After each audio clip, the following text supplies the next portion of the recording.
नमस्कार, मैं हूं शुभम और आप देख रहे हैं द लीडर बिहार झारखंड। देखिए, हेमंत सोरेन की सरकार अब सबसे बड़ा कदम उठाने जा रही है अगले साल जनवरी में एक योजना को लॉन्च करके। जी हाँ, बिल्कुल ठीक सुन रहे हैं। दरअसल आपको बता दें कि झारखंड सरकार के तमाम प्रयासों के बावजूद सड़क दुर्घटना में हताहत लोगों की संख्या में अपेक्षित कमी नहीं आ सकी है और अब बताया जा रहा है कि गंभीर पड़ताल और प्रभावी समाधान को खोजने की रणनीति के तहत झारखंड का परिवहन विभाग अब एक योजना को लॉन्च करने की तैयारी में है, जिसका नाम होगा गुरुजी आपातकालीन सेवा योजना। यह एक टोल फ्री सेवा होगी जिसका नंबर है 1944। आपको बता दें कि इस नंबर पर कॉल करके जो सड़क दुर्घटना में प्रभावित लोग होंगे वे समय रहते तुरंत डॉक्टरी सहायता, एम्बुलेंस सहायता और पुलिस सहायता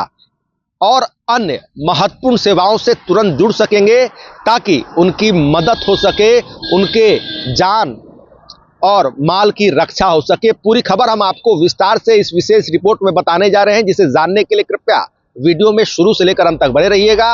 आप अगर इस चैनल पर न्यू सब्सक्राइबर हैं तो हमारा आपसे करबद्ध आग्रह है, इसे लाइक, शेयर, सब्सक्राइब और फॉलो करना ना भूलें। आइए खबर को देखते हैं विस्तार से। देखिए, झारखंड में लगातार प्रयासों के बावजूद सड़क दुर्घटनाओं में हताहतों की संख्या में अब तक अपेक्षित कमी नहीं आ सकी है। इसके कारणों की पड़ताल और प्रभावी समाधान तलाशने के लिए परिवहन विभाग लगातार मंथन कर रहा है। इसी क्रम में राज्य सरकार गुरुजी आपातकालीन सेवा योजना 1944 लागू करने की तैयारी में जुट गई है। इस योजना के तहत 1944 को एक टोल फ्री आपातकालीन नंबर बनाया जाएगा। यह संख्या गुरुजी के जन्म वर्ष से जुड़ी है, इसलिए इसे प्रतीकात्मक महत्व भी दिया गया है। इस नंबर पर कॉल करते ही सड़क दुर्घटना से जुड़ी सूचना एक साथ पुलिस, एम्बुलेंस सेवा और नज़दीकी अस्पताल तक पहुंच जाएगी। अभी तक की तैयारियों के अनुसार इस योजना को अगले महीने जनवरी में गुरुजी के जन्मदिन के अवसर पर लॉन्च किए जाने की संभावना है। सरकार का मानना है कि दुर्घटना के बाद शुरुआती कुछ मिनट बेहद अहम होते हैं और यदि उस समय समन्वित व त्वरित मदद मिल जाए तो कई जानें बचाई जा सकती है। राज्य के विभिन्न मार्गों पर सड़क दुर्घटनाओं की संख्या कम करने और घायलों को तत्काल सहायता उपलब्ध कराने के उद्देश्य से इसे एक बृहद और एकीकृत योजना के रूप में तैयार किया जा रहा है। योजना के तहत सभी आपातकालीन सेवा प्रदाताओं को एक ही ऐप और एकीकृत कॉल सेंटर से जोड़ा जाएगा। एक कॉल पर ही एम्बुलेंस, पुलिस और चिकित्सकों तक सूचना पहुंच सकेगी। इससे अलग अलग नंबरों पर फोन करने की जरूरत नहीं रहेगी और प्रतिक्रिया समय में उल्लेखनीय कमी आएगी।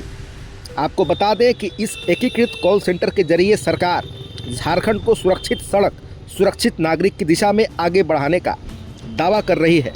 सरकार का दीर्घकालिक लक्ष्य सड़क दुर्घटनाओं में हताहतों की संख्या को शून्य तक लाना है। विजन जीरो की अवधारणा के साथ यह योजना दुर्घटना के बाद त्वरित सहायता और समन्वित प्रतिक्रिया सुनिश्चित करने की दिशा में एक अहम कदम मानी जा रही है। यह हेल्पलाइन 24 घंटे 7 दिन काम करेगी। इसके माध्यम से गुड सैमेरिटन यानी दुर्घटना की मदद करने वालों को प्रोत्साहित करने, हिट एंड रन मामलों में त्वरित सहायता और मुआवजा उपलब्ध कराने की भी व्यवस्था की जाएगी। इस प्रणाली से पुलिस, स्वास्थ्य, परिवहन और आपदा प्रबंधन विभागों के बीच बेहतर समन्वय स्थापित होगा। सुरक्षित सड़कों और उत्तरदायी नागरिकता को बढ़ावा देने का भी उद्देश्य है। तो आपने देखा कि झारखंड सरकार अब सबसे बड़ा कदम उठाने की तैयारी में है।